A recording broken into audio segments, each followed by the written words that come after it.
ازيكم يا اصحابي، عاملين ايه؟ يا رب تكونوا بخير. قبل اي حاجه ما تنساش تشترك في القناه وتفعل زر الجرس. وده الجزء الثاني من فيلمنا. اللي لسه ما اتفرجش على الجزء الاول هسيب لك اللينك في الديسكريبشن. بيبدا فيلمنا في مدينه نيبال اللي عامله زي القاعده العسكريه، وبيكون فيها عصابه ماسكه واحد نازله فيه ضرب، لحد ما بيجي بارني والشباب وبيخلي ايامهم هباب. بيدخلوا بالمدرعات وبيغربلوا كل اللي في المكان وبيفجروا كل حاجه بتقابلهم، حتى البيت بيدخلوا بالمدرعه. وبيكون في طياره مضايقاهم، بارني يسكت لا طبعا، بيدور الريس وبيدخل فيها زي التيس فبتنفجر، وباقي الرجاله جات لهم الحاله ونازلين ذبح في العصابه، وبيكونوا كتير جدا. لكن على مين؟ دول وحوش مش بني ادمين. العصابه كانت لسه هتقتل الرهينه، لكن الشباب بيفجروا المكان وبيدخلوا يلحقوه. بيطلع مين؟ ترينش، اكتر واحد بارني ما بيحبوش، وكمان بينقذوا ملياردير صيني. ترينش بيقولوا ان فريقه مستنيه وان عاوز سلاح كبير، وبيروح على صديقنا هيل وبياخد السلاح منه. هيل بيقول له عارف لو ما رجعتش السلاح هعمل فيك ايه؟ فبيقول له ايه؟ قال له هقعدك على الانترين. اللي بيقول لهم معلش يا عصافير بس احنا لازم نطير، وإلى الجيش الخطير هيعمل مننا فطير.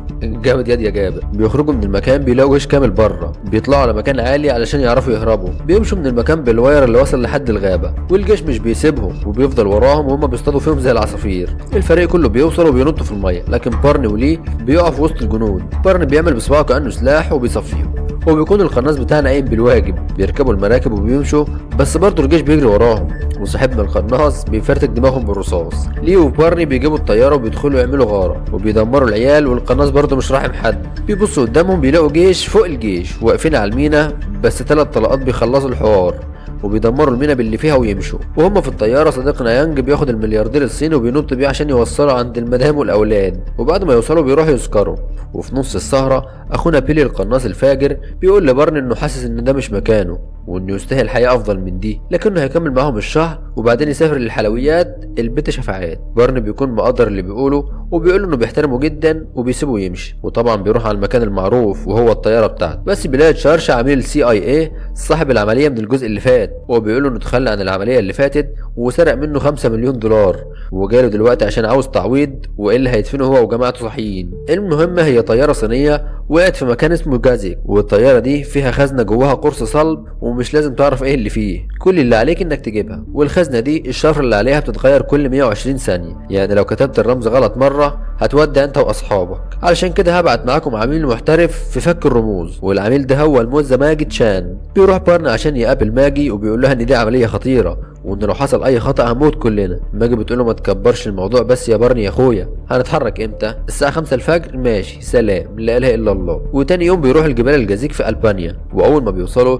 بيلي بيسبقهم عشان يفحص المكان، واخيرا بيلاقوا حطام الطياره. بارني بيوزع الفريق وبيطلب من بيلي انه يقف في مكان عالي علشان قناص وكده، وبيدخلوا الطياره لحد ما بيلاقوا الخزنه لكنها مقفول عليها في مكان. الشباب بيفتحوه وماجي بتدخل لكنها بتكتب الرمز غلط مره، وكده بدأ العد التنازلي. فاضل 45 ثانيه والمكان ينفجر، لكنها بتقدر على اخر لحظه انها تكتبه صح وتاخد الخزنه. بيطلعوا من الطياره علشان يمشوا وبيكلموا بيلي من اللاسلكي بس مش بيرد عليهم، لحد ما بيلاقوا قدامهم عصابه ماسكين بيلي مكسرينه وبيهددوهم بانهم هيقتلوه. وبويكا بيشق صدره لكنه حتى مش بيطلع صوت، وفان دام كان خلاص هيقتله، لكن بارني بيطلب من الشباب ينزلوا السلاح. وطبعا كل الحوار ده علشان الحافظه اللي معاهم. صديقنا ليه بيروح يديها له لكنه بيبقى عاوز يقسم بويكا نصين. وبعدين فيلين اللي هو فان دام يعني بيطلب منهم يناموا على الارض، واول ما الطياره بتيجي بيسال بيلي انت خايف مني يا محمد يا ابني؟ بيقول له لا. قالوا المفروض تخاف يا حماده، المفروض تخاف، وغرس الخنجر في قلبه. بارني بيجري على بيلي وبيقول له انه في خطاف في جيبه ومش بيلحق يكمل كلامه بيموت. بارني بيروح على ماجي ويسالها ايه اللي كان في الحافظه ده.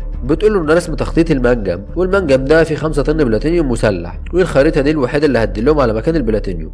والبلاتينيوم ده بيستخدموه في صنع قنابل غشيمه زي النووي. والخطاب اللي كان مع بيلي كان لحبيبته صوفيا، وبيقولوا انه افتقدها لكنه مش عارف يرجع لها، وان الفريق بيعامله كويس جدا، ولو حصلت معجزه وقدرت ارجع لك اتمنى ان افضل حبيبك بيلي. فيلين بيقدر يهرب ويروح المنجم، لكن بارني والشباب مش هيسيبوه لحد ما ياخدوا حق بيلي. بيدخل المنجم وبيطلب من بويكا انه يطلع البلاتينيوم خلال 3 ايام، وده لان عنده مشتري هياخد الكيلو ب4 مليون، بس العرض ده على 3 ايام وبس. بارني بيوصل المكان وبينزل عشان يدور عليهم، وبيدخلوا بار وبيقابلوا واحد حمار فبيضربوه. وبيكسروا البار على دماغه. وماجي بتعرف منه انهم عصابه اسمها السانجز، وهم عصابه للايجار ومسؤولين عن عمليات خطف واحتيال. بيمشوا عشان يعرفوا مكانهم لكنهم بيتاخروا، فبيقضوا ليله في المكان المهجور ده. بس بارن مش بيعرف ينام، وماجي بتيجي تساله وبتقول له هو انت ليه بتتوتر في وجودي؟ بارن بيقول لها انه مش بيتوتر ولا حاجه، وانه قاصد يبقى بعيد عنها علشان اللي بيقرب منه بيموت، وانه مفيش في دماغه حاجه غير انه ينتقم لبيلي. وتاني يوم هيل بيطلع علشان يشم شويه هوا، فبيلاقي العصابه في وشه وبينزلوا ضرب نار وبيخرموا المكان بالرصاص. بارن بيطلع يجري وبيقتلوا فيهم شويه، بس بيكونوا كتير جدا، وكمان معاهم دبابه وعماله تكسر في المكان. لحد ما في لحظه لقينا كل الجنود بتوعه بتتقتل لوحدها، وحتى الدبابه انفجرت، مع ان مفيش ولا واحد من رجاله بارني عمل كده. لكنه بيطلع بوكر، وده شخص بيحب يشتغل لوحده من غير مساعده تيم. بيقول له انت بقى اللي بيسموك الذئب الوحيد؟ قال لهم كانوا بينادوا لي كده، بس دلوقتي بقيت شخص رقيق. بارني بيبص وراه كده وبيقول له طبعا امال. بوكر بيقول له ان دي اخطر عصابه ممكن تقابلها، ولو عاوز تخرج حي من المنطقه دي يبقى انت عاوز لك جيش. بارني بيقول له الله يطمنك يا بوكر يا اخويا، طب ممكن تساعدني؟ بيقول له كان على عيني والله، بس المدام والاولاد مستنيين على الغدا يا دوب الحق. وهو ماشي بيقول له انه في قريه على الطريق واصحابها بيكرهوا السانجز جدا، ممكن يساعدوه. بيمشوا في وسط شوارع كفر الشيخ وبيقابلوا شويه حريم بيضربوا ضرب غشيم، لكن ماجد بتطلع تقول لهم جرأة نسوان، كل ده جمدان، احنا جايين نساعدكم. الحلويات بتاخدهم جوه وبتقول لهم انهم اخدوا كل الرجاله اللي في القريه، وكل اللي بيروح مش بيرجع، ومش فاضل غير اطفالنا وعاوزين يرجعوا ياخدوهم. لكن بارني بيتاسف انه مش هيعرف يفضل ويساعدهم. بعدين السانجز بيجوا القريه علشان ياخدوا كل اللي فيها ويشغلوهم في المناجم، وبيجروا ورا طفل صغير لحد ما يوصلوا كنيسه.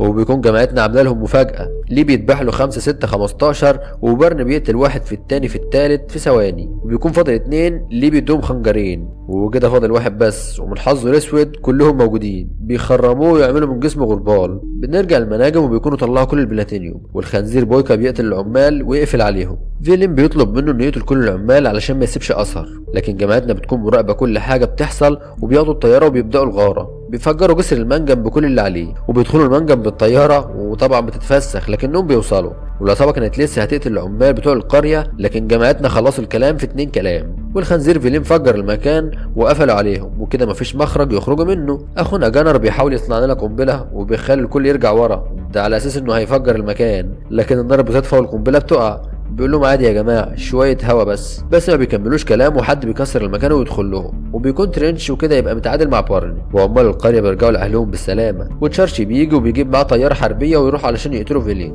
واول ما بيلمحوه بيمرجحوه ويفضلوا يضربوا عليهم نار ويدخلوا المطار، لكن بارني والشباب وراه ويفضلوا يصطادوا فيهم زي العصافير. بيكملوا ضرب فيهم وبيكونوا جيش كامل فعلا. فيلين بيقدر يهرب هو وكام واحد معاه ومن ضمنهم بويكا، لكن اخونا ليه بيقتل كل الموجودين وبيدخل على بويكا، يفضلوا يدبوا في بعض شويه لحد ما ليه بيخلي المروحه تقطعه. بارني بيجري عشان يلحق فيلين، وماجي بتقابله بيقول لها انه هيدخل لوحده، ولو انا خرجت يبقى خير وبركه، ولو فيلين خرج خلص الكلام. بيدخل على فيلين وبيطلب منه قتال بالايد من غير سلاح وحديد، وبينزلوا ضربه في بعض، بس فيلين بيكون اسرع شويه وبيضرب بارني، وبيفتكر انه خلاص هيقتله، وبيستفزه بقتله لبيلي. ساعتها بارني بيمسك الجنزير وبيضرب الخنزير وبيقتله بنفس الطريقه اللي قتل بيها بيلي، وتف عليه ومشي. ماجي بتبقى مستنيه من يخرج، بس بيطلع بارني وبياخد ماجي على جنب، بيقول لها انت كويسه في القتال لكن ما عندكش خبره كافيه انك تفضلي معانا في الفريق. بتقول لو احتجت مساعده في اي يوم كلمني والا هقتلها. بيوصلها الطياره وبيودعها، وتشارش جايب له مفاجأة وهي طيارة بدل اتدمرت في المناجم. بنروح لباريس، وبارني بيكون باعت فلوس بيلي لحبيبته صوفيا والمقال اللي كان سايبه في جيبه قبل ما يموت. بيركبوا الطيارة وبيغنوا أغنية حماسية وهم مروحين، وبيشربوا نخب بيلي. وكده يكون خلص فيلمنا. ما تنساش اللايك والاشتراك، ولو عاوز الجزء الثالث اكتب لي رأيك في كومنت. كان معاكم أخوكم جابر من قناة فيلم في 2 كلام. أشوفكم على خير.